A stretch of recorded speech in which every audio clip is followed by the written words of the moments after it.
तो फिलहाल आज की वीडियो में बात करने वाले हैं कंपैरिजन इन एडजेक्टिव्स। मीन्स जो आपका चैप्टर है एडजेक्टिव्स, इसके बारे में फिलहाल हम काफ़ी कुछ पहले ही पढ़ चुके हैं, 3-4 लेक्चर हमारे हो चुके हैं, ठीक है ना। उसमें हमने फंडामेंटल्स ऑफ एडजेक्टिव्स, साथ ही साथ जो बेसिक्स जानकारी होती है, जो चीज़ आपको ध्यान रखनी चाहिए, वो सारा पहले भी डिस्कस कर चुके हैं। अब इसमें नया कंसेप्ट आगे में कंपैरिजन क्या होता है कि एडजेक्टिव्स को लेकर हमारे एग्जाम में कई बार क्वेश्चन देखने को मिला है कि कंपैरिजन करते समय हम आए दिन गलतियां करते हैं। तो आइए फिलहाल आज की जो वीडियो है इसमें हम कंपैरिजन की बात करेंगे, ठीक है। कि अगर आपको किसी भी चीज़ की या किसी भी इंसान का कंपैरिजन करना है तो किन किन चीज़ों को ध्यान रखना चाहिए, कंपैरिजन करते समय आपको सेंटेंसेस में क्या क्या सावधानी बरतनी चाहिए, तो उन सबको हम यहाँ पे डील करेंगे। क्लियर। एक बात और, एक जनरल क्वेश्चन है कि आखिर में हमें कंपैरिजन की जरूरत पड़ी क्यों, पहले इसको समझ लेते हैं। एक बात सुनिए, मान लीजिए कोई कहता है गुड बॉय, ठीक है, आ गुड बॉय। अभी जो आ गुड बॉय बोला गया है, आखिर में आ गुड बॉय बोलने पीछे रीजन क्या था? सिंपल सी बात है, वो तक लड़का है, ही इज अ बॉय, ठीक है ना। अब व्हाट काइंड ऑफ बॉय, कैसा लड़का, उसकी क्वालिटी है गुड, यह है क्वालिटी। अब ये जो क्वालिटी है सिंपल सी बात है बॉय की है, तो लड़का कैसा है, अच्छा है। तो कहने का मतलब क्या है, उसे हमने आ बॉय नहीं बोला, बल्कि उसके लिए हमने बोला क्या, आ गुड बॉय। गुड लगाने पीछे मकसद क्या था हमारा, सिंपल सी बात है उस बॉय की क्वालिटी को मेंशन कर रहे हैं। क्वालिटी का मतलब क्या हुआ, जो क्वालिटी उसके अंदर है, इसका मतलब क्या हुआ, गुडनेस। तो उसके अंदर गुडनेस है। ठीक इसी प्रकार मान लीजिए अगर आप बोलते हो एन ऑनेस्ट मैन, तो हम चाहे तो सिंपल बोल सकते थे आमेन, आमेन ना बोला, बल्कि हमने क्या बोल दिया, एन ऑनेस्ट मैन। इसका मतलब क्या हुआ, जो इस मैन के अंदर एक एसेंस है, एसेंस ऑफ क्वालिटी, मीन्स इसके अंदर कोई क्वालिटी है। क्वालिटी क्या है, वो ये रहा, ऑनेस्ट। तो मतलब इसकी जो क्वालिटी थी वो क्या है, फिलहाल ऑनेस्टी। उससे मतलब उसके कारण ही हमने इसको क्या बोल दिया, एन ऑनेस्ट मैन। तो फिलहाल एक बात कहना चाहता हूँ, लाइक जो हम कंपेयर करते हैं या कंपेरिजन को लेकर हम डिग्री को चेंज करते हैं, आखिर में इनका लॉजिक क्या है, क्यों करते हैं हम? ठीक है, सिंपल गुड ही बोलते हैं हम डायरेक्ट, कभी आपने देखा वैसे बेटर बोल लेते हैं हम। तो आखिर में हमें ये ज़रूरत पड़ी क्यों, मीन्स गुड को बेटर में चेंज करने की कंडीशन क्या है, क्यों ज़रूरत पड़ गई? तो पहले इस चीज़ को समझना, फिर हम पढ़ेंगे कंपैरिजन आखिर में होता क्या है, ठीक है। अब एक बात तो जानते भाई, हम हैं ह्यूमन, ह्यूमन मीन्स इंसान, ठीक है। तो सिंपल सी बात है, अगर कोई इंसान अच्छा है तो ऐसा नहीं है कि वो इकलौता इंसान अच्छा है, दुनिया में और भी बहुत सारे लोग अच्छे होंगे। और ठीक उसी प्रकार मान लीजिए कोई इंसान ईमानदार है, तो ऐसा नहीं कि वो इकलौता इंसान ही ईमानदार है, दुनिया में और भी लोग ईमानदार होंगे। तो कहने का मतलब क्या, जब हम जानते हैं भाई ये एक ऐसी क्वालिटी है, जनरल क्वालिटी है, ये भी जनरल क्वालिटी है। जनरल का मतलब आम, जो सब में मिलती है। तो सिंपल सी बात है, फिर अब यहाँ पे हम ये चेक करते हैं कि ये जो क्वालिटी है ना, किस इंसान में ज़्यादा है और किस इंसान में कम है। मीन्स जो एसेंस ऑफ क्वालिटी मिल रही है हमें यहाँ पे, उसको हमने गुड बॉय बोला। गुड बॉय बोलने पीछे रीज़न क्या था, क्योंकि उसके अंदर एक क्वालिटी है, एक एसेंस ऑफ क्वालिटी है, एसेंस मिल रहा हमें, ठीक है ना। क्वालिटी मतलब कौन सी, गुडनेस। ठीक वहीं पर इसी प्रकार लाइक यहाँ पे हमने क्या बोल दिया, ऑनेस्ट मैन। उस मैन को ऑनेस्ट बोलने के पीछे रीज़न क्या है, क्योंकि उसके अंदर में क्वालिटी मिल रही है। क्वालिटी कौन सी, ऑनेस्टी। तो कहने का मतलब मान लीजिए, अगर मान लीजिए दो इंसान हैं, फर्स्ट एंड सेकंड, इसके अंदर भी ऑनेस्टी है, यहाँ भी ऑनेस्टी है। तो सिंपल सी बात है, अब हम करते हैं कंपेयर कि किस में ज़्यादा किस में कम है। बात समझ रहे हो? तो कहने का मतलब क्या है, जब चीज़ें होती हैं, चीज़ों की क्वालिटी होती है, वो क्वालिटी कई चीज़ों के अंदर सेम होती है। ठीक उसी प्रकार जो इंसान की क्वालिटी होगी, पर्सन की क्वालिटी होगी, वो क्वालिटी भी कई लोगों में सेम होगी। फिर हम करते क्या है, हम करते हैं स्टार्ट क्या, कंपेयर करना। और जिसके अंदर में क्वालिटी अच्छी मिलती है ज़्यादा, उसे थोड़ा बेहतर दिखाते हैं। जिसमें सबसे ज़्यादा मिलती है उसे और बेहतर दिखाते हैं। तो कुल मिला के जो आपने आज तक पढ़ा ना, ये positive degree, comparative degree and superlative degree, आखिर में इनको चेंज करने के पीछे रीज़न क्या था, इसका पीछे रीज़न तो यही है फिलहाल कि भाई हम करते हैं क्या, कंपेयर। और फिर अगर इंसान के अंदर नॉर्मल क्वालिटी है तो पॉजिटिव डिग्री के अंदर रखते हैं, मतलब कंपेयर ना करना हो। बाई चांस कभी कंपेयर करना हो, फिर जिस तरह हमारी क्वालिटी होती है, जितनी फालतू होती है, ठीक उसी प्रकार हम वो डिग्री यूज़ कर लेते हैं। तो कंपैरिजन इन एडजेक्टिव का मतलब क्या हुआ, इसमें हम बात करने वाले हैं different degrees of adjectives, different degrees of adjectives. बात समझे? अब डिफरेंट डिग्रीज ऑफ एडजेक्टिव्स का मतलब क्या हुआ, देखो हमारे पास फिलहाल 3 टेबल होती है, मतलब 3 डिग्रीज होती हैं। सबसे पहले कहलाती है पॉजिटिव डिग्री, दूसरा कहलाता है कंपैरेटिव, और तीसरा कहलाता है सुपरलेटिव। बात समझ रहे हो? सबसे पहले कहलाती है पॉजिटिव, दूसरा कंपैरेटिव, तीसरा सुपरलेटिव। ये पहले भी आपने डिस्कस किया होगा, ठीक है ना, लेकिन आए दिन फिर भी आप गलतियां करते हो। तो आइए किस किस तरीके से इन पे हमारे क्वेश्चंस आते हैं, इनको यूज़ करते समय या पढ़ते समय आपको किन किन चीज़ों का ध्यान रखना चाहिए, उन सब बातों का जरा आज डिस्कस करेंगे 1 बाय 1, ठीक है। पॉजिटिव डिग्री बोलने का मतलब क्या हुआ, देखो जैसे गुड हो गया, ये पॉजिटिव है, हॉट हो गया, ये पॉजिटिव है, स्मार्ट, ये भी पॉजिटिव है, ब्यूटीफुल, ये भी पॉजिटिव है, ठीक इसी प्रकार मान लीजिए पावरफुल, ये भी पॉजिटिव है। बात समझे? तो good, hot, smart, beautiful, powerful, ये हमारे कुछ एडजेक्टिव्स हैं। ये सब किस डिग्री में है, फिलहाल अभी पॉजिटिव डिग्री में है। अगर बाय चांस इसको आप चेंज करोगे कंपैरेटिव में, तो गुड का क्या बनता है, बेटर, हॉट का हॉटर, स्मार्ट का स्मार्टर, एंड ब्यूटीफुल का चेंज करोगे आप तो इसे बनाओगे क्या, मोर ब्यूटीफुल। ठीक इसी प्रकार अगला बन जाएगा मोर पावरफुल। बात समझ रहे हो? तो फिलहाल हमने इन पॉजिटिव डिग्री को चेंज कर दिया किसके अंदर, कंपैरेटिव डिग्री के अंदर। अब आ जाइए, ठीक ऐसा ही बन जाएगा सुपरलेटिव डिग्री। तो गुड का बेटर बन गया, अब बेटर क्या बनेगा फिर, बेस्ट, हॉटर का हॉटेस्ट, स्मार्टर का स्मार्टेस्ट, और जो हमने फिलहाल यहाँ पे लगाया मोर, मीन्स ब्यूटीफुल को बना दिया मोर ब्यूटीफुल, पावरफुल बनाया हमने क्या, मोर पावरफुल। अब ये बन जाएगा मोस्ट ब्यूटीफुल। और ठीक उसी तरह बन जाएगा मोस्ट पावरफुल। ठीक है, तो सबसे पहली बात आपको ये डाउट नहीं होना चाहिए कि किसी भी डिग्री को या किसी भी एडजेक्टिव को, जो डिफरेंट डिग्रीज होती हैं, उनको चेंज करते समय आप गलती ना करें। कहीं पर तो सिंपल हम ER EST लगाते हैं, नॉर्मल अधिकतर मीन्स ER EST यूज करते हैं, लेकिन कहीं पर हम क्या यूज करते हैं, मोर एंड मोस्ट। तो कुछ एडजेक्टिव के साथ मोर एंड मोस्ट आता है, कुछ के साथ क्या आता है, ER EST आता है। अब ये आपको याद रखना कि किसके साथ आप लगाओगे ER और EST और कहाँ लगाओगे मोर एंड मोस्ट। ठीक है, हाँ थोड़ी शायद मैं आपकी हेल्प कर दूँ उसको याद करने में।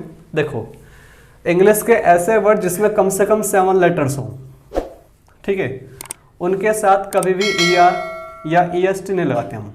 देखो ऐसा कोई रूल नहीं है, फिर सुनना, ऐसा कोई रूल नहीं है, लेकिन कहीं ना कहीं ये मेरा सेल्फ एनालिसिस है कि लाइक मुझे तो लगता है कहीं ना कहीं, जहाँ तक अब तो मेरी जानकारी के अकॉर्डिंग, कि जितने ऐसे वर्ड हैं जिसके अंदर कम से कम 7 लेटर्स हो, उनको जब भी आप कंपैरेटिव या सुपरलेटिव डिग्री में चेंज करोगे उनके साथ ER EST नहीं लगाते हम। क्या लगाते हैं, बल्कि उनके साथ यूज़ करते हैं मोर कंपैरेटिव के लिए एंड मोस्ट सुपरलेटिव के लिए। बात समझे? कुछ वर्डों को छोड़कर, कुछ का मतलब क्या हुआ, वो वर्ड जिनके लास्ट में THY आते हैं। THY मतलब जैसे एक एग्जांपल देखो, वेल्थी हो गया, ठीक है, ऐसे ही हेल्थी हो गया, ठीक है ना। अब जरा ध्यान से देखो, इनके जो लेटर्स हैं 1 2 3 4 5 6 7 है, यहाँ भी 7 है, ऊपर 9 है, 9 है। तो भाई अभी हमने क्या पढ़ा भाई, 7 कम से कम 7 हो, फिर 8 9 कितने भी हो, उनके साथ ER EST नहीं लगाते, बल्कि मोर एंड मोस्ट का यूज़ कर लेते हैं। जैसे ब्यूटीफुल बन गया मोर ब्यूटीफुल, मोस्ट ब्यूटीफुल। ठीक वैसा बनेगा powerful, more powerful and most powerful. ऐसे बहुत सारे वर्ड और भी हैं, intelligent, more intelligent and most intelligent, important, more important and most important. बात क्लियर? लेकिन 2 वर्ड हमने आपको और दिए, एक वेल्थी हो गया और एक हेल्थी हो गया। इनके अंदर भी कम से कम 7 लेटर्स हैं, लेकिन THY आ रहे हैं, तो इनकी जो कंपैरेटिव डिग्री होती है क्या बनेगी, वेल्थियर एंड सुपरलेटिव वेल्थीएस्ट। ठीक है, इनके साथ मोर एंड मोस्ट यूज मत करना। तो फिलहाल ये बात ध्यान रखना, थोड़ा ये आपको याद करना थोड़ी आसानी होगी, ठीक है ना। फिर बोल रहा हूँ कि ऐसा कोई रूल नहीं है, लेकिन बस ये कुछ ना कुछ सेल्फ एनालिसिस है कि थोड़ा चीज़ों को याद करने में मैं आपको हेल्प कर सकता हूँ। ठीक है, चलो आइए, अगर इतनी बात समझ में आ गई तो जरा इससे आगे चलते हैं। अब देखो इसको हमने क्या बोला, पॉजिटिव डिग्री। पॉजिटिव डिग्री बोलने के पीछे समझना रीज़न क्या है। हम पॉजिटिव डिग्री को यूज करते हैं कब, जब किसी भी चीज के बारे में जनरल क्वालिटी की बात कर रहे हो। जनरल क्वालिटी मीन्स किसी भी चीज की या किसी भी इंसान की जब भी जनरल क्वालिटी को रेफर करना हो तो हम क्या यूज करते हैं, पॉजिटिव डिग्री को यूज कर लेते हैं। बात समझे। इसके अलावा इसको हम यूज करते हैं सिमिलरिटी और साथ ही साथ डिसिमिलरिटी को शो करने के लिए। फिर सुनना कि आखिर में जो पॉजिटिव डिग्री के हमारे एडजेक्टिव्स होते हैं, मान लीजिए गुड हो गया, बैड हो गया, फास्ट हो गया, ठीक है ना, इंटेलिजेंट हो गया, पावरफुल, ब्यूटीफुल, स्मार्ट, बहुत सारे वर्ड ऐसे ही हैं। इनको हम यूज़ क्यों करते हैं, ठीक है ना। इंग्लिश में या एडजेक्टिव के चैप्टर्स में इनका यूज़ क्या है, तो सबसे पहली बात, जब भी आपको किसी भी चीज़ की या किसी भी इंसान की जनरल क्वालिटी को रेफर करना हो देन वहाँ पर केवल आप पॉजिटिव डिग्री के एडजेक्टिव्स को ही यूज़ करोगे। बात क्लियर। दूसरी बात, इनका एक यूज़ और भी है किसी भी चीज़ की सिमिलैरिटी या फिर डिसिमिलैरिटी को शो करने के लिए। अब सिमिलैरिटी का मतलब क्या, दोनों चीज़ों में सेम क्वालिटी होगी, ठीक है ना, इक्वालिटी शो करोगे आप। डिसिमिलैरिटी का मतलब क्या हुआ, वहाँ पर नोट आ जाएगा, इक्वालिटी शो नहीं करोगे आप। कुल मिला के पॉजिटिव डिग्री के अंदर ध्यान रखना, नो कंपैरिजन। पॉजिटिव डिग्री के अंदर फिलहाल कंपैरिजन नहीं होता है, बस ये ध्यान रखना आप, ठीक है ना, कि पॉजिटिव डिग्री को कभी भी हम यूज़ नहीं करते कंपैरिजन को बताने के लिए। अगर आपको कंपैरिजन करना होगा तो आप यूज़ कीजिए कंपैरेटिव डिग्री या फिर यूज़ कीजिए सुपरलेटिव डिग्री। कब यूज़ करनी है, कौन सी, कहाँ यूज़ करनी है, अभी बात करेंगे। फिलहाल अभी यहाँ पे आना कि जो हमारे पॉजिटिव डिग्री के एडजेक्टिव्स हैं उनको हम कभी भी यूज़ नहीं करते कंपैरिजन को बताने के लिए। बात क्लियर। तो यूज़ क्यों करते हैं, अब इसको हम यूज़ करते हैं जनरल क्वालिटी को रेफर करने के लिए, साथ ही साथ सिमिलरिटी को बताने के लिए, और एक वर्ड और डिसिमिलरिटी को बताने के लिए। अब यहाँ पे दो तीन बातें ध्यान रखना कि अगर आप इसको यूज़ कर रहे हो सिमिलरिटी को बताने के लिए, सिंपल सी बात है, इसके लिए फिर आपको सिमिलीज का यूज़ करना पड़ेगा। जानते हो सिमिलीज, उपमा अलंकार, कुछ ऐसा ही, ठीक है ना। तो पढ़ाओ कभी आपने ये, ठीक है, मेटाफोर पढ़े होंगे इंग्लिश के अंदर, कि जब भी हम किसी भी चीज़ के सिमिलरिटी को शो करते हैं तो इसके लिए हम क्या यूज़ करते हैं, अलग अलग सिमिलीज का यूज़ करते हैं। सिमिली का मतलब क्या हुआ, कुछ ऐसा समझना कि सिमिलरिटी शो करने के लिए आपको एज, डॉट डॉट डॉट और एज इसका यूज़ करोगे, या फिर सो और डॉट डॉट डॉट एज इसका यूज़ करोगे। तो ये दो हमारी क्या है, फिलहाल ये होती है सिमिलीज। इक्वालिटी बताने के लिए हम इन सिमिलीज का यूज़ करते हैं। बात समझे, कौन सी, सो मतलब as as as, as dot dot dot as, दूसरा क्या है सो डॉट डॉट एज, ठीक है। अब इन दोनों में डिफरेंस की तरह वो भी समझ लेना। जो फर्स्ट वाला है इसको हम यूज़ करते हैं पॉजिटिव स्टेटमेंट के लिए, दूसरे को हम यूज़ करते हैं नेगेटिव स्टेटमेंट के लिए। बस यही डिफरेंस है और कुछ भी डिफरेंस नहीं है। बात क्लियर। तो फिलहाल देखिए, पहले हम इसको डिस्कस करेंगे, फिर इसको डिस्कस करेंगे, फिर उसको डिस्कस करेंगे, लेकिन हर एक बात ध्यान सुनना कि भाई पॉजिटिव डिग्री को यूज़ क्यों करते हैं। पॉजिटिव डिग्री को यूज़ करते हैं जब भी हमें किसी भी चीज़ के बारे में जनरल इन्फॉर्मेशन देनी हो, मीन्स उसकी जनरल क्वालिटी को रेफर करना हो, कोई कंपैरिजन नहीं, तब हम यूज़ करते हैं पॉजिटिव डिग्री, ठीक है। उसके अलावा जब भी कभी हमें सिमिलरिटी बतानी हो या डिसिमिलरिटी बतानी हो तब भी आप यूज़ करो क्या, पॉजिटिव डिग्री। बात क्लियर। अब कैसे पता चलेगा कि आप बात कर रहे हो सिमिलरिटी की, तो वहाँ पे ये कुछ दो हमारी सिमिलीज हैं, ये लिखे हुए आएंगे, इनको ध्यान रखना। कौन कौन सी, एज एज और सो एज। डिफरेंस क्या भाई, जो हमारा एज है वो आता है पॉजिटिव में और सो एज नेगेटिव में। इतनी बात समझ में आ गई। अब जरा आगे आते हैं, ये होता हमारा कंपैरेटिव डिग्री। कंपैरेटिव डिग्री मतलब समझना कंपैरिजन, ठीक है ना। तो यहां पे हम बात करेंगे किसकी, कंपैरिजन की। और ये हमारी सुपरलेटिव डिग्री है, तो यहां भी क्या होता है भाई, कंपैरिजन ही होता है। तो बात करने की, अगर आपको कंपैरिजन करना हो तो आप पे कौन सी डिग्री है, हम पे केवल दो डिग्री है, या तो कंपैरेटिव या सुपरलेटिव। अब वो कौन सी यूज़ करनी है, कब करनी है, इनकी कंडीशंस क्या यूज़ करने के लिए, साथ ही साथ किन किन बातों का ध्यान रखना है, वो सब अभी डिस्कस करने वाले हम, ठीक है। आइए, कंपैरेटिव डिग्री को हम यूज़ करते हैं कंपैरिजन को बताने के लिए, लेकिन कंडीशन क्या है, कंडीशन ये जो कंपैरिजन होगा ना वो टू डिफरेंट ग्रुप्स, पर्सन्स और थिंग्स में होना चाहिए। फिर समझना कि कंपैरेटिव डिग्री को जब हम यूज़ करते हैं कंपैरिजन को बताने के लिए, वो जो कंपैरिजन होता है दो अलग अलग ग्रुप्स, पर्सन्स या थिंग्स के बीच में होना चाहिए, ठीक है। और जरा इस बात को ध्यान रखना खासकर डिफरेंट्स, ये मैंने क्यों अंडरलाइन कर रहा हूँ अभी आगे समझेंगे हम, कि भाई जो कंपैरिजन होगा वो कम से कम दो अलग अलग चीज़ों, ग्रुप्स या पर्सन्स में होना चाहिए, ठीक है। अब एक बात और सुन लेना, जो पॉजिटिव डिग्री है इसमें हम बताते हैं सिमिलरिटी या बताते हैं डिससिमिलरिटी। जब भी आप बात करोगे सिमिलरिटी की या डिससिमिलरिटी की तो यहाँ भी कंडीशन वही है कि वो दो अलग अलग डिफरेंट ग्रुप्स होने चाहिए, पर्सन्स होने चाहिए या फिर थिंग्स होनी चाहिए। ये बात समझना कि जो पॉजिटिव डिग्री होती है भाई वो भी जो हम यूज़ करते हैं सिमिलरिटी को शो करने के लिए या फिर उसको हम यूज़ कर लेते हैं डिससिमिलरिटी को शो करने के लिए, तो उसको हम यूज़ करते हैं two different groups, persons, things, उनके बीच में सिमिलरिटी को बताने के लिए या उनके बीच में डिससिमिलरिटी को बताने के लिए। क्लियर?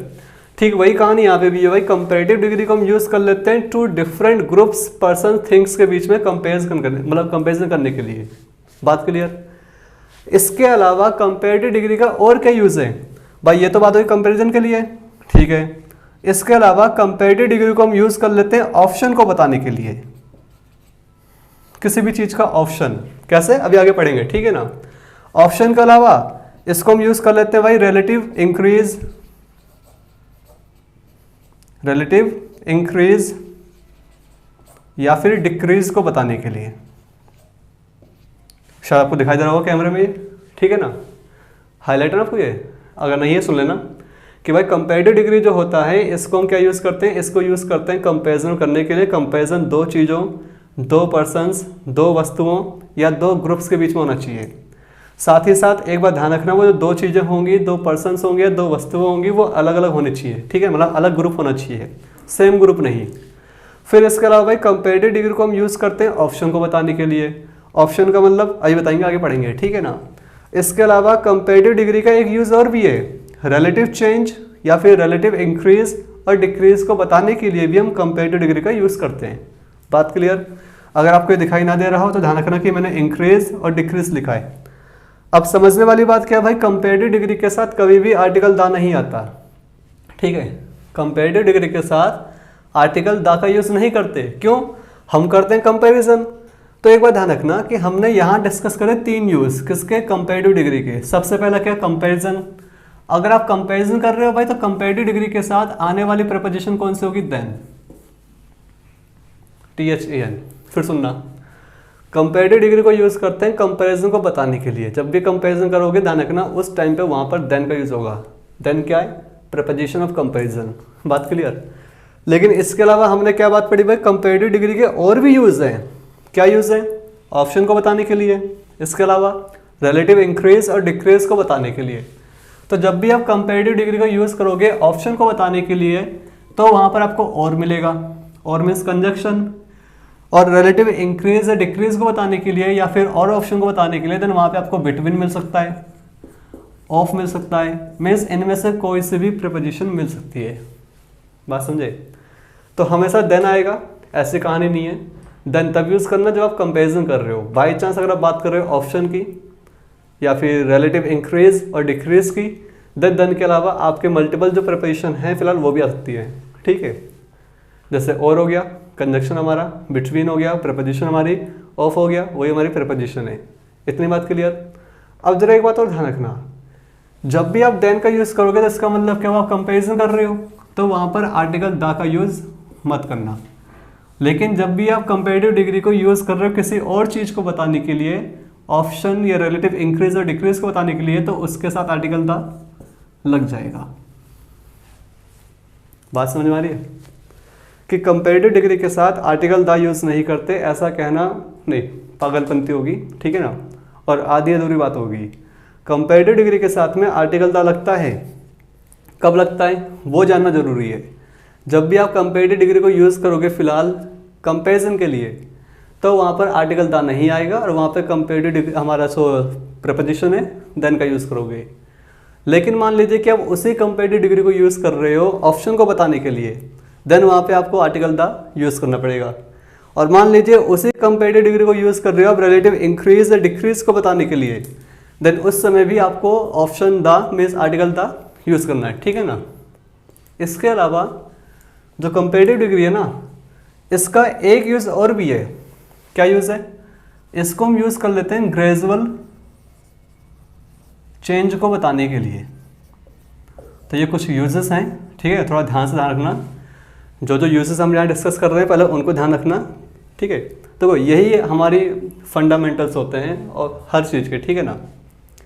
इंग्लिश में अगर आप कुछ भी पढ़ रहे हो तो पहले आपको फंडामेंटल्स क्लियर होने चाहिए। फंडामेंटल्स क्लियर है मीन्स बेसिक जानकारी है उस चीज़ के बारे में, फिर आपके लिए इंग्लिश सीखना और सिखाना दोनों ही आसान है, ठीक है।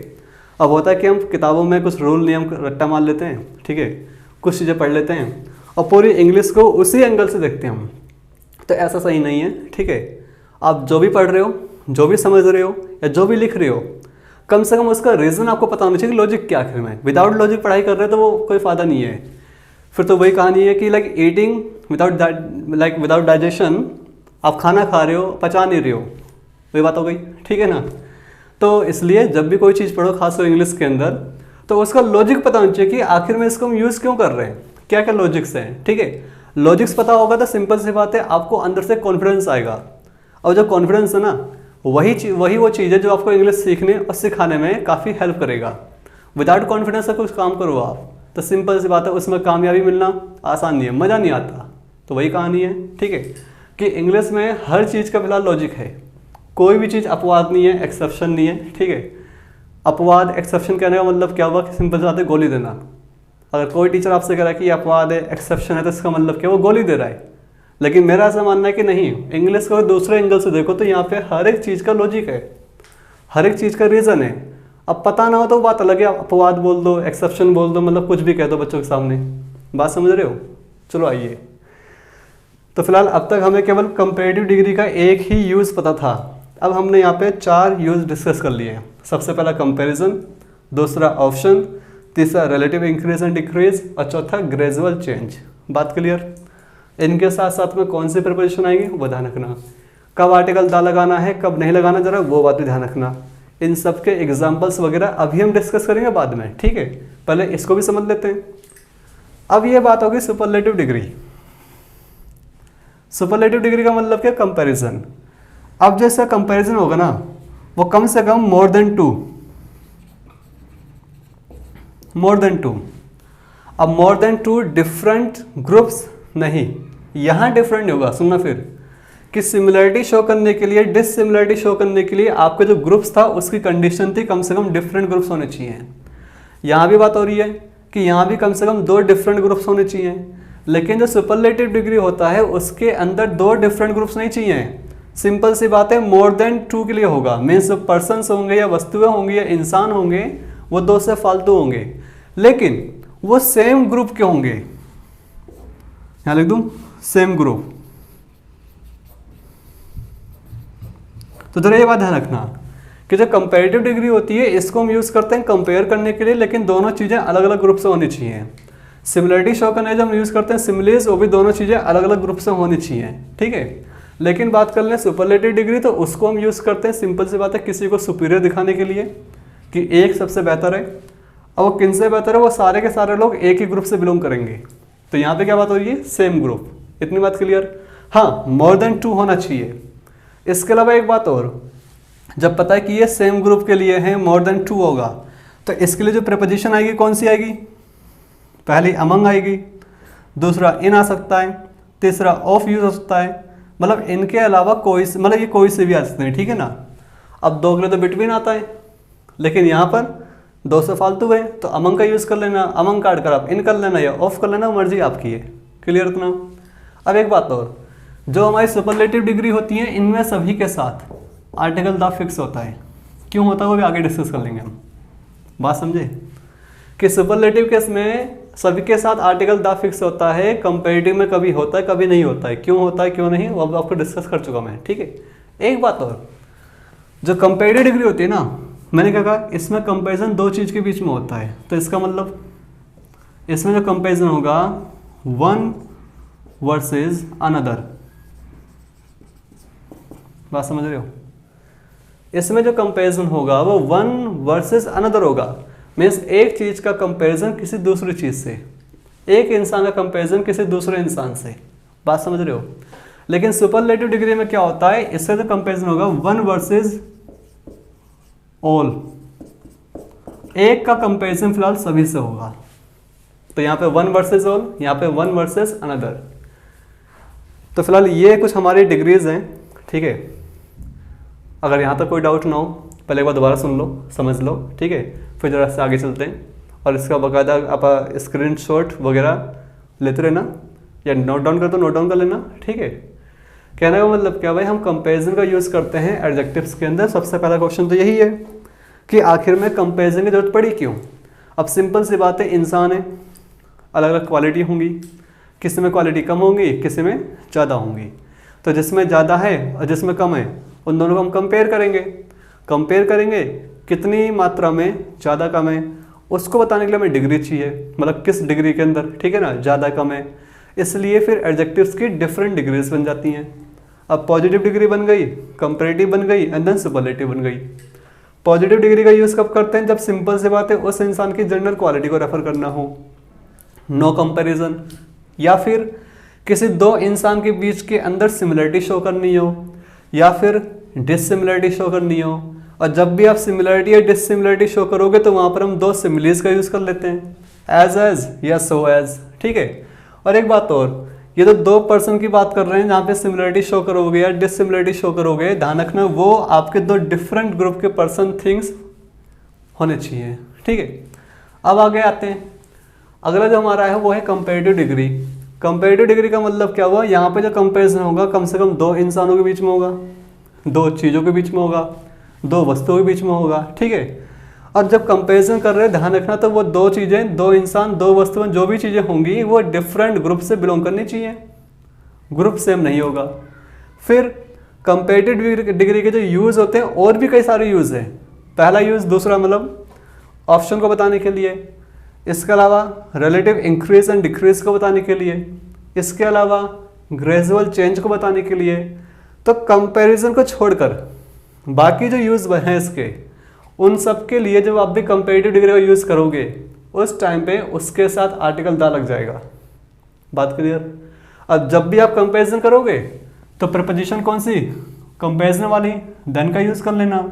और जब भी आप कंपैरिजन यूज़ नहीं कर रहे बल्कि कंपैरेटिव डिग्री को आपने यूज़ कर लिया किसी और चीज़ के लिए, देन आपके पास और भी ऑप्शन है, और का यूज़ कर लो, बिटवीन यूज़ कर लो, या ऑफ यूज़ कर लो। बात समझे। तो जो मैं कहना चाहता हूँ भाई, कंपैरिजन तभी होता है जब वहाँ पर प्रपोजिशन कौन सी आए, देन आए।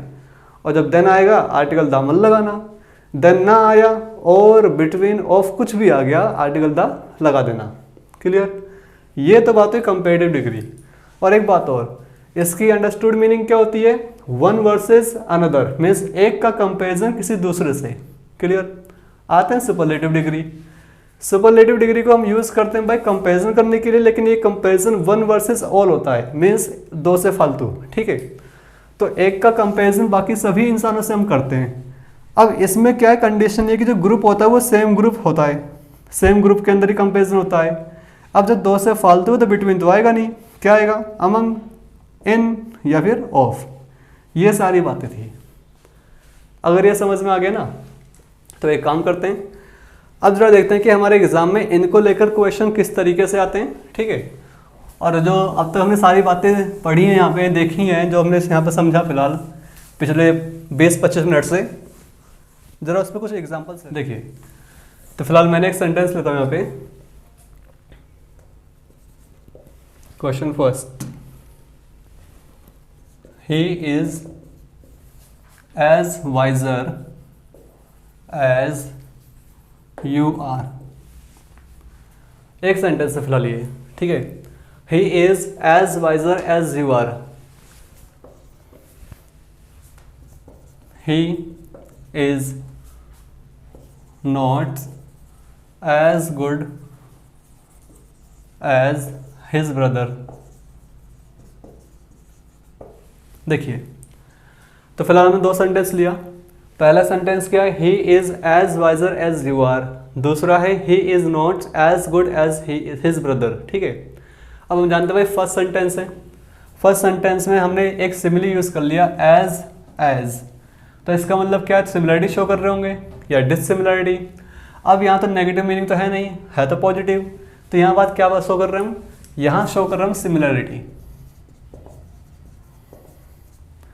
सिमिलरिटी शो कर रहे हैं। सिमिलरिटी किसकी, उसकी और तुम्हारी।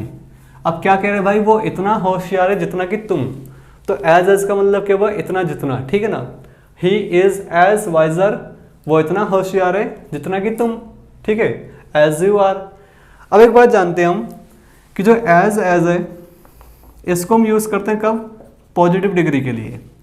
अब जो वाइज है हमारा ये पॉजिटिव है, इसका कंपेरेटिव वाइजर, सुपरलेटिव वाइजेस्ट। तो एज जो हमारा पॉजिटिव डिग्री का सिमिली है, और इसके साथ जो आएगा एडजेक्टिव कौन सी डिग्री का, पॉजिटिव डिग्री का, वो तो वाइज होता है, हमने लाया वाइजर, गलत हो गया, तो क्या बनेगा wise. He is as wise as you are.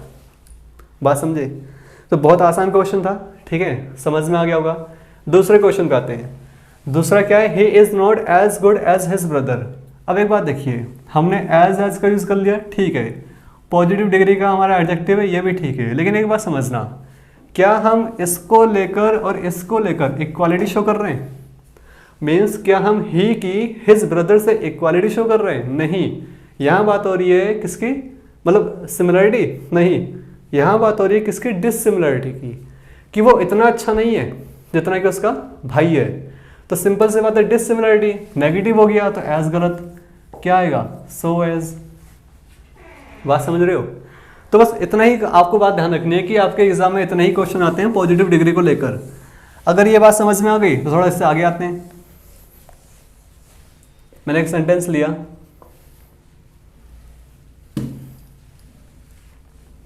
he is stronger than me। फिलहाल एक सेंटेंस है, he is stronger than me। अब इस सेंटेंस में मैंने करा क्या भाई, एक कंपेरेटिव डिग्री यूज कर ली, कौन सी, स्ट्रोंगर, तो मैं इस कंपेरिजन कर रहे हैं, कंपेरिजन। अच्छा, अब कंपेरिजन हो किसका रहा है, ही का, सब्जेक्ट हो गया किससे, मी से, ठीक है। और ये जो हमारी प्रपोजिशन है ऑफ कंपेरिजन। तो कुल मिला के जो सेंटेंस है इसमें मैंने कंपेरेटिव डिग्री यूज कर ली है। कंपेरेटिव डिग्री का मतलब क्या हुआ, यहाँ पर हम क्या कर रहे हैं, कंपैरिजन किसका, हम कंपैरिजन कर रहे हैं मी का, और करना किससे है, ही से। हमने यूज करा कंपैरिजन मतलब प्रीपोजिशन ऑफ कंपैरिजन, कंपैरिजन करने वाले प्रीपोजिशन का यूज कर लिया हमने। कंपैरिजन करना मी का, करना किससे, ही से। ही क्या है, सब्जेक्ट, तो मी गलत हो गया, क्या आएगा, आई। बात समझे, हमें सब्जेक्ट चाहिए। तो एक बात बोल ली फिलहाल, जब भी आप कभी भी कंपैरिजन करो तो कंपैरिजन करते समय ध्यान रखना, कंपैरिजन हमेशा बराबर की चीज़ों में होता है, ठीक है। देखो, अगर आप किसी को कंपेयर कर रहे हो तो कम से कम दोनों के अंदर वो चीज़ें होनी तो चाहिए, इक्वालिटी तो होनी चाहिए, तब कंपेयर करेंगे। अब जब पहले से ही इक्वालिटी नहीं है तो कंपेयर क्यों करें हम, बात समझे। तो कहने का मतलब क्या, जब भी आप कंपैरिजन करोगे तो कंपैरिजन हमेशा बराबर की चीज़ों में होता है। अब जो मी है वो गलत है, मी ऑब्जेक्ट है, हम जानते हैं कि इसका कंपैरिजन किसी ऑब्जेक्ट से नहीं बल्कि सब्जेक्ट से करना है। तो ये रहा सब्जेक्ट, तो मी का सब्जेक्ट क्या होगा, आई। बात समझे। अब जरा एक सेंटेंस और देखना, question number 4, he likes music more than me. ये क्वेश्चन समझना, he likes music more than me. He क्या हो गया, सब्जेक्ट, लाइक्स वर्ब, म्यूजिक उस वर्ब का अपना एक ऑब्जेक्ट, ठीक है। अब मोर देन का मतलब कंपेरेटिव डिग्री, कंपेरिजन कर रहे हैं, मोर हमारा कंपेरेटिव डिग्री है, और जो ये हमारा ये देन है ये प्रीपोजिशन है ऑफ कंपेरिजन, तो मीन्स मी को कंपेयर कर रहे हैं। अब सिंपल सी बात है, मी को कंपेयर किससे कर रहे हैं, देखिए ये तो हमारा ऑब्जेक्ट है, मी क्या है, आई का ऑब्जेक्ट है। अब मैंने अभी आपसे कहा जो कंपैरिजन होता है वो हमेशा इक्वालिटी में होता है, इक्वल चीज़ों में, ठीक है ना। अब हमारे पास ऑब्जेक्ट ये रहा, अगर मी ऑब्जेक्ट है और इसको राइट माने तो इसका मतलब क्या हुआ, इसका कंपैरिजन कर रहे हैं म्यूजिक से। लेकिन अभी हमने कहा कि कंपैरिजन इक्वालिटी में होता है, ऐसा पॉसिबल तो है नहीं। एक इंसान का कंपैरिजन किसी वस्तु से कैसे कर लोगे आप, तो सिंपल सी बात है, जो इसका कंपैरिजन किससे हो रहा है, ही से हो रहा है। ही likes music more than me, तो ये सिंपल सी बात है, हमारे पास यहाँ सब्जेक्ट भी है और ऑब्जेक्ट भी है। अब हमें ये नहीं पता कि मी का कंपैरिजन कर किससे रहे हैं, तो कॉमन सेंस लगा लो भाई, कंपैरिजन इक्वालिटी मतलब इक्वल चीज़ों में होता है। म्यूजिक क्या है, वस्तु मतलब इंसान नहीं है, ही इंसान है और मी इंसान है, पर्सन है। तो पर्सन का कंपैरिजन आप पर्सन से ही करोगे, तो मतलब मी का कंपैरिजन किससे हो रहा है, ही से हो रहा है। अगर ही से हो रहा है, ही सब्जेक्ट है, तो मी गलत, क्या आएगा, आई। बात समझे? तो कहने का मतलब क्या भाई, हमेशा हम एक चीज़ पढ़ लेते ना कि देन के बाद मी लगाते हैं, कभी आई बोल देते हैं, ध्यान नहीं देते कि मी लगाएं या आई लगाएं, क्या लगाएं। तो ऐसा नहीं है, हर चीज़ का लॉजिक है, हमेशा मी नहीं आएगा और हमेशा आई नहीं आएगा। कैसे, देखो एक बहुत ही कॉमन क्वेश्चन जो हम अक्सर पढ़ते हैं, question 5th, you are better than me. अब ये सेंटेंस है जो हर कोई बोलता है, लिखता है, अक्सर आए दिन सुनते रहते हैं, लेकिन फिर भी इसके अंदर हम गलती करते हैं। एक सेंटेंस है you are better than me, simple सी बात है भाई, बेटर का मतलब क्या, कंपेरेटिव डिग्री, ये रही प्रपोजिशन। कंपेरिजन मी का कर रहे हैं, किससे, यू से। मी का कंपेरिजन किससे हो रहा है, यू से। यू सब्जेक्ट हो गया, तो मी क्या होना चाहिए, सब्जेक्ट, गलत, आई। तो क्या बनेगा, you are better than I. तो इसके अंदर भी हमने आई कर लिया, यहाँ भी आई करा और यहाँ भी आई करा, क्यों, क्योंकि कंपेरिजन हमेशा सब्जेक्ट से हो रहा है, लेकिन हमेशा ऐसा नहीं है, ये चीज़ समझना। कैसे, मान लीजिए एक सेंटेंस लिया मैंने, question 6, he likes you more than मी या फिर आई, ये सेंटेंस है, he likes you more than मी या आई। अब जरा आप चेक करना फिलहाल कि इसमें क्या करोगे, जो देन के बाद यूज करा आपने वहां मी करोगे या फिर आई करोगे, मीन्स क्या करना चाहिए। देखो सिंपल सी बात है, ही क्या है, सब्जेक्ट, लाइक्स वर्ब, यू हो गया इस वर्ब का अपना ऑब्जेक्ट, मोर कंपेरेटिव डिग्री, देन हमारी प्रपोजिशन। तो कंपेयर किसका हो रहा है, इस मी या आई का। अब इसका कंपेरिजन कर किससे रहे हैं, अगर मान लीजिए कि इसका कंपेरिजन यू से कर रहे हैं तो मी राइट हो गया, क्योंकि फिर इसे ऑब्जेक्ट मान लेंगे हम। बात समझ रहे हो, कि अगर मान लीजिए कि इसका कंपेरिजन मी से कर रहे हैं तो फिर ये तो राइट हो गया। अगर मी का कंपेरिजन यू से कर रहे हैं तो यू क्या हमारा ऑब्जेक्ट है, लेकिन हमें क्या पता शायद इसका कंपेरिजन कर रहे हैं किससे, ही से, फिर तो सब्जेक्ट चाहिए, और सब्जेक्ट क्या होगा हमारा, आई। तो यहाँ पे दोनों राइट हैं, इस वाले सेंटेंस से फिलहाल दोनों राइट है। यहाँ दोनों नहीं थे, यहाँ दोनों नहीं है, अभी मैंने एक मिटो दिया वो भी दोनों नहीं थे, लेकिन यहाँ बोथ आर राइट, दोनों करेक्ट है। कैसे जा समझ लेना। देखो यहाँ पे हमारा क्या है, ऑब्जेक्ट, एक वस्तु है, म्यूजिक, ठीक है, कोई चीज है। अब एक इंसान का कंपैरिजन किसी वस्तु से होगा नहीं, उसका कंपैरिजन हमेशा इंसान से ही होगा। अब मी क्या पर्सन है, ही क्या पर्सन है, तो इस सेंटेंस में केवल दो ही पर्सन है, इसको हमें कंपेयर करना है और किससे करना है, इस पर्सन से करना है। तो यहाँ तो बड़ा आसान था पहचानना कि जो मी है उसका कंपैरिजन सब्जेक्ट से हो रहा है, क्योंकि जो आपका ऑब्जेक्ट था वो तो वस्तु थी। लेकिन ऊपर वाले सेंटेंस पे आ जाओ, इसमें आसान नहीं है, क्योंकि यहाँ पे सब्जेक्ट भी आपका पर्सन है, ऑब्जेक्ट भी आपका पर्सन है। अब जरा हमें यह पता चल जाए जो हम यहाँ पे मी लिख रहे हैं या आई लिख रहे हैं कि आखिर में इसका कंपेरिजन कर किससे रहे हैं, जिससे कंपेयर करेंगे उसका अकॉर्डिंग मी या आई लिख लेंगे। तो भाई यहाँ पे दोनों पॉसिबल है, दोनों पॉसिबल है। हमें नहीं पता कि हम कंपेरिजन कर किससे रहे हैं। अगर मान लीजिए हम कंपेरिजन कर रहे हैं किससे, ऑब्जेक्ट से, तो इसकी अंडरस्टूड मीनिंग क्या होगी, ही लाइक्स यू, और साथ ही साथ ही लाइक्स मी। ये इसकी अंडरस्टूड मीनिंग होगी कि भाई वो तुम्हें पसंद करता है और वो मुझे पसंद करता है, वो हम दोनों को पसंद करता है, बस फर्क क्या, वो तुम्हें ज़्यादा करता है, मुझे कम करता है। तो कंपेरिजन किसका, ऑब्जेक्ट का ऑब्जेक्ट से। तो यहाँ पे आपका मी राइट हो जाएगा। बात समझ रहे हो। लेकिन मान लीजिए कि इसका कंपेरिजन यू से ना करके बल्कि हम ही से कर रहे हैं, तब इसकी अंडरस्टूड मीनिंग क्या होगी, he likes you and I like you. Means वो तुम्हें पसंद करता है, साथ ही साथ मैं भी तुम्हें पसंद करता हूं। अब ऑब्जेक्ट तो सेम है, वर्ब भी सेम है, अलग क्या है, सब्जेक्ट। मीन्स दोनों इंसान इस एक्शन को परफॉर्म कर रहे हैं। अब ये जो इंसान है वो तुम्हें ज़्यादा पसंद करता है, मैं थोड़ा कम करता हूँ, तो कंपेरिजन किसका, सब्जेक्ट से, सब्जेक्ट से। तो फिर यहाँ पे आपका आई भी राइट हो गया। बात समझ में आ रही है।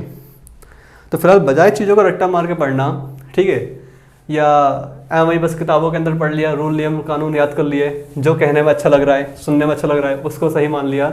ऐसा नहीं है। चीज़ों को समझना कि कहाँ पर आपको सब्जेक्ट लगाना है, कहाँ पर आपको ऑब्जेक्ट लगाना है, ठीक है। अदरवाइज आपकी नैया आपके हवाले। बात समझ रहे हो?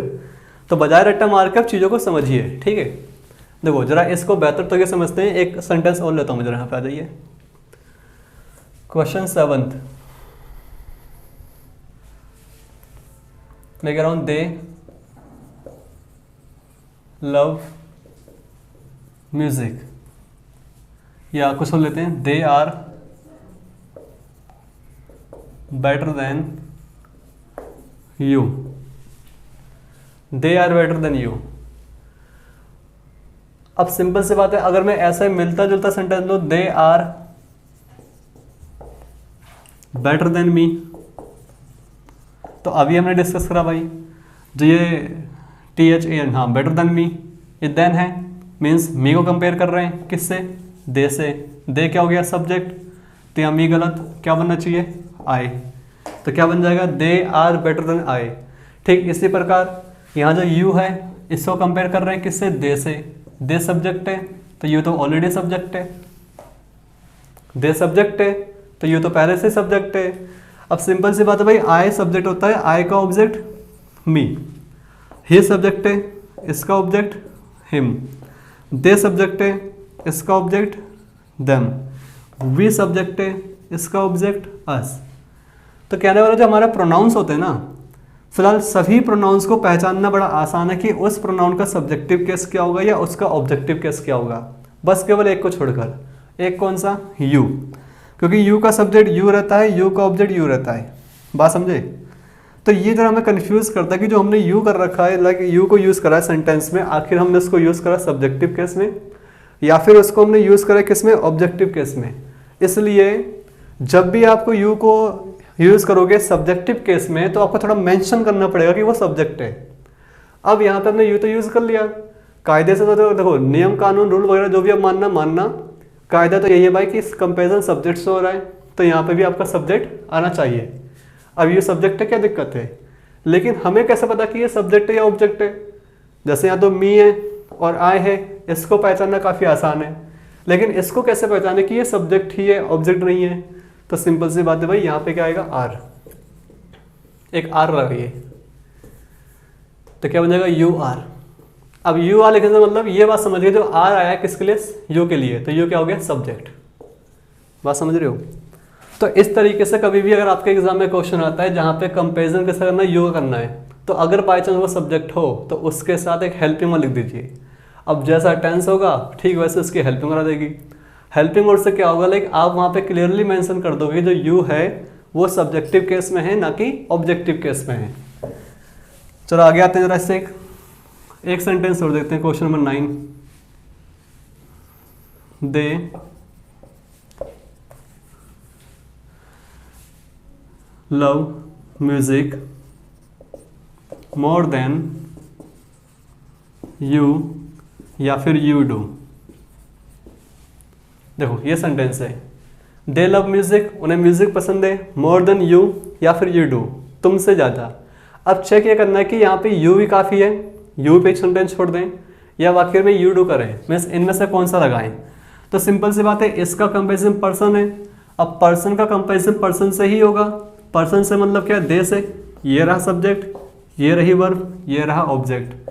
तो उस यू का कंपेरिजन म्यूजिक से कर नहीं पाओगे, म्यूजिक क्या है, वस्तु है, तो मतलब उसका कंपेरिजन किससे कर रहे हैं, दे से कर रहे हैं।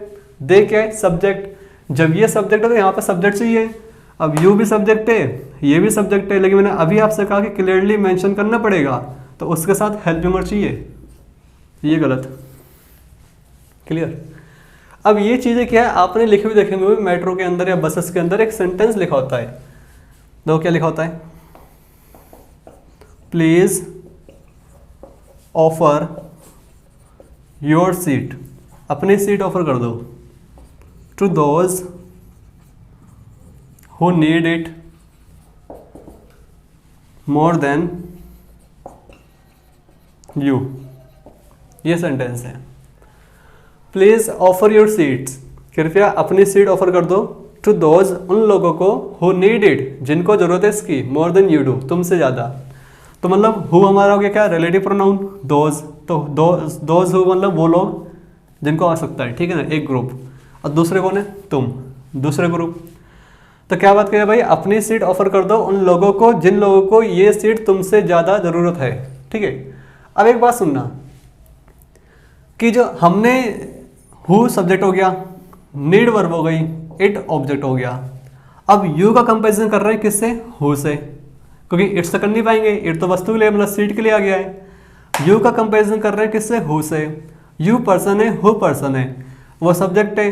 अब ये यहाँ पर यू है, ये आपका सब्जेक्ट होना चाहिए, लेकिन कहाँ सब्जेक्ट है। इसके बाद हमने कहाँ लिखा है हेल्पिंग वर्ब, इसलिए आपके मेट्रो के अंदर या बसेस के अंदर क्या लिखा होता है, यू डू। अब यू के बाद जो डू लिखा होता है उसका मतलब यही है कि ये डू बता रहा है कि जो सब्जेक्ट है वो यू है। बात समझे।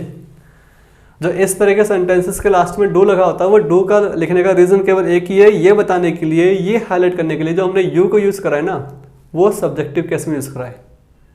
बात समझ रहे हो। तो इस तरह कुछ हमारे कंपेरिजन मतलब कंपेरेटिव डिग्री के क्वेश्चन आते हैं हमारे एग्जाम में। अब जरा इससे आगे आते हैं, अगर सारी बातें समझ में आ गई। मैंने एक सेंटेंस लिया, मोहन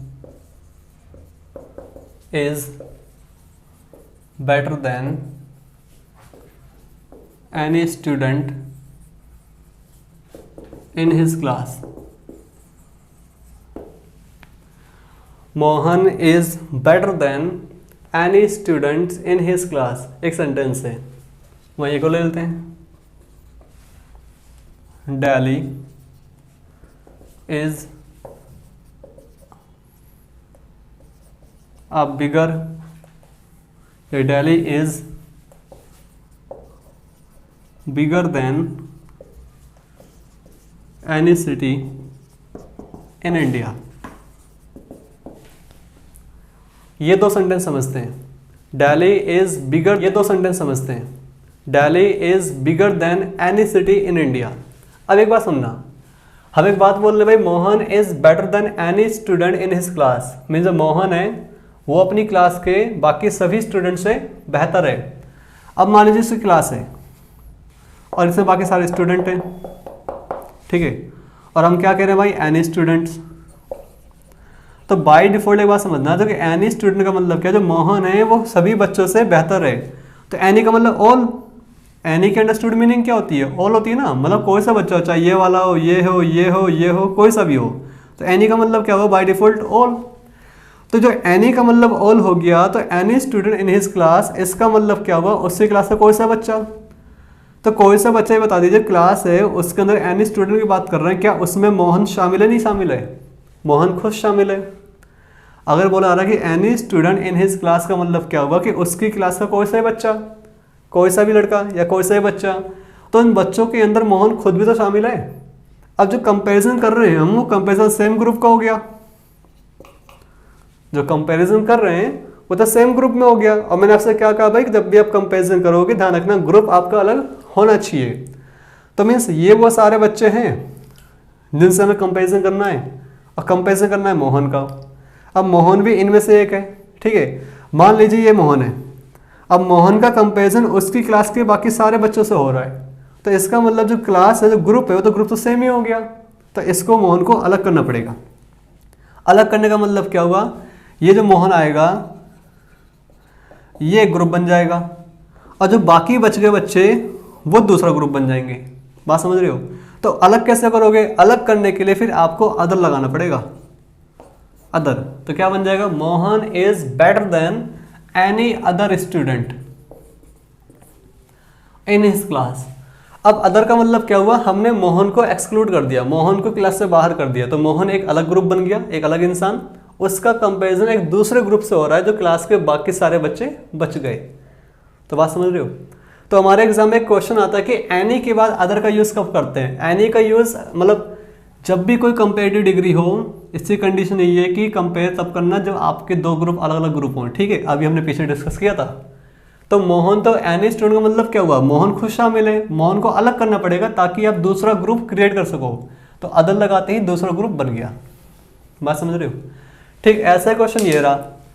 दिल्ली इज बिगर, दिल्ली जो है वो ज़्यादा बड़ी है, किससे बड़ी है, than any city in India. अब जो ये एनी सिटी इन इंडिया लिखा आ रहा है, क्या इसमें दिल्ली शामिल है? बिल्कुल, इसके अंदर भी दिल्ली शामिल है।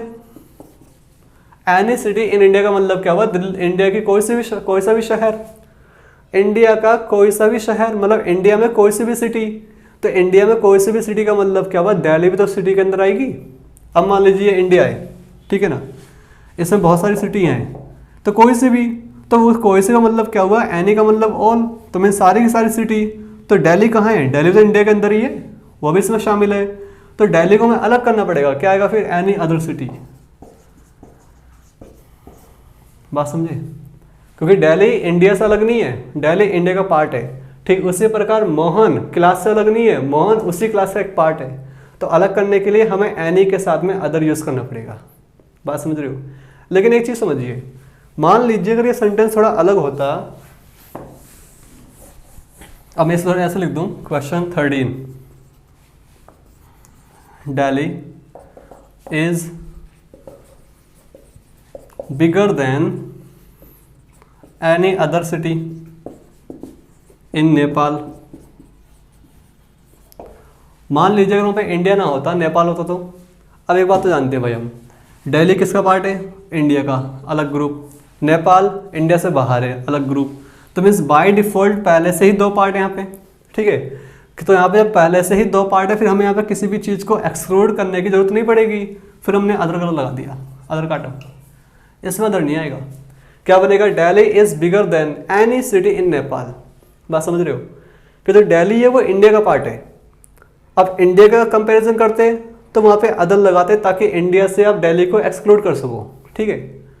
लेकिन बात आई कि वहाँ पे आपने अदर नहीं लगाया, तो कब नहीं लगाओगे, जब पहले से आपको सेपरेट पार्ट दिया गया हो।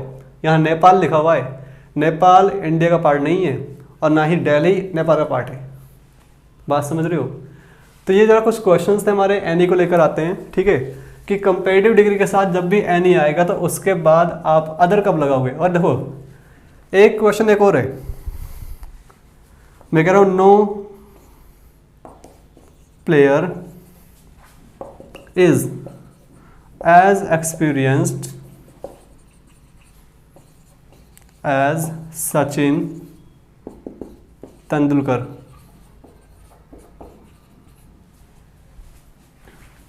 इन इंडियन टीम। जरा एक बात सुनना, फिर बोल रहा हूँ। क्वेश्चन हमारा यहाँ पर ये है कि भाई हम जब भी कभी भी एनी को यूज़ कर लेते हैं या फिर इसके अलावा नो को यूज़ कर लेते हैं, तो ये हमारे कुछ डिटर्मिनर्स हैं। इनके साथ हम कब अदर का यूज़ करें, कब अदर का यूज़ ना करें। तो ज़रूरी नहीं है कि इसको केवल आप कंपेरेटिव डिग्री के साथ यूज़ कर लोगे, नहीं, कंपेरेटिव या पॉजिटिव, केवल दो ही कंडीशन है, या तो कंपेरेटिव या फिर पॉजिटिव डिग्री में ही यूज़ करोगे इनका।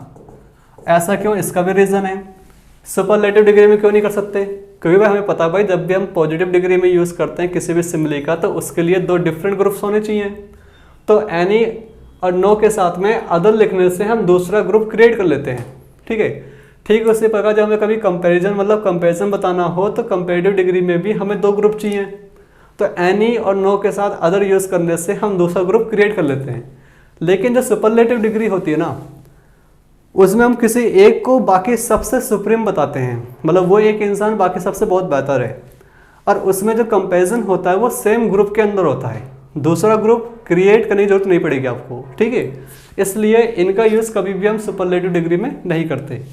अब ये आ जाइए, ये आपका पॉजिटिव डिग्री है और इसमें हम बता रहे हैं मतलब डिससिमिलरिटी या सिमिलरिटी मान लीजिए, मतलब सिमिलर का यूज़ कर लिया हमने। सो नो प्लेयर इज, यहाँ पे शो करना, no player is so experienced as Sachin Tendulkar in Indian team. अब हम कह रहे हैं भाई कि इंडियन टीम के अंदर, ठीक है, कोई सा भी खिलाड़ी इतना एक्सपीरियंस वाला नहीं है जितना कि सचिन तेंदुलकर है। अब जरा एक बात सुनना, नो प्लेयर का मतलब क्या हुआ, इंडियन टीम के अंदर नो प्लेयर। मान लीजिए इंडिया की टीम है और नो का मतलब क्या होता है, टोटल होता है, ये प्लेयर हैं, इंडिया टीम के प्लेयर हैं। अब एक बात बोली, अरे नो प्लेयर, तो नो का मतलब सारे, सबकी बात हो रही है। तो जितने भी प्लेयर रह चुके हैं आज तक भारत के या आज भी हैं, उन सब की बात हो रही है। तो क्या इसमें सचिन इंक्लूड होगा? बिल्कुल। 9 प्लेयर के अंदर सचिन भी इंक्लूड है। कि 9 किसको रेफर करता है? टोटल को। और 9 प्लेयर किसमें? इन इंडियन टीम। इंडियन टीम के अंदर कोई भी खिलाड़ी। तो इंडियन टीम का मतलब जितने भी लोग आज तक रह चुके हैं या अभी भी हैं प्रेजेंट में, उन सब की बात हो रही है कि भाई सभी खिलाड़ी जो भारत की टीम के हैं वो कोई भी इतना एक्सपीरियंस वाला नहीं है जितना कि सचिन तेंदुलकर है। तो सचिन भी उसी ग्रुप से बिलोंग करता है। अगर ये उसी ग्रुप से बिलोंग करता है, सिंपल से बात है, सिमिलरिटी या कंपैरिजन हो नहीं सकता। आपको दूसरा ग्रुप क्रिएट करना पड़ेगा। फिर काटो, यहाँ पर आइए अदर। तो क्या बन जाएगा? No other player is so experienced as Sachin Tendulkar is, sorry, in Indian team. अब इसका मतलब क्या? नो अदर प्लेयर का मतलब क्या हुआ? हमने एक प्लेयर को छोड़ दिया। किसको? सचिन को। सचिन को छोड़ के बात कर रहे हैं भाई कि भारत की टीम के दूसरे खिलाड़ी। किसको छोड़कर? सचिन को छोड़कर। तो एक तो ये हो गया पॉइंट, और दूसरा पॉइंट जिससे कंपेयर करना है वो दूसरे जो बाकी सब रह गए। बात समझे? तो no other player is so experienced as Sachin Tendulkar in Indian team. तो ये कुछ क्वेश्चन थे हमारे कंपेरेटिव डिग्री को लेकर। इनको ध्यान रखना। आज लेक्चर को ज़्यादा लंबा हो गया है, ठीक है, इससे यहीं छोड़ते हैं। बाकी अभी हमने पॉजिटिव डिग्री पढ़ ली है, कंपेरेटिव पढ़ लिया है, अब रह गया हमारा क्या? Superlative degree. तो जो नेक्स्ट वीडियो आएगी उसमें हम बात करेंगे सुपरलेटिव डिग्री को लेकर, और साथ ही साथ इसके जो हमारे कंपेरेटिव डिग्री के और भी यूज़ थे। कौन से? ऑप्शन को बताने के लिए, साथ ही साथ हमारे रिलेटिव इंक्रीज और डिक्रीज को बताने के लिए। वो सारा कुछ हम डिस्कस करेंगे किसमें? नेक्स्ट वीडियो में। अदरवाइज ये लेक्चर बहुत लंबा हो जाएगा, ठीक है। तो चलिए, this is enough for this video. See you in the next one.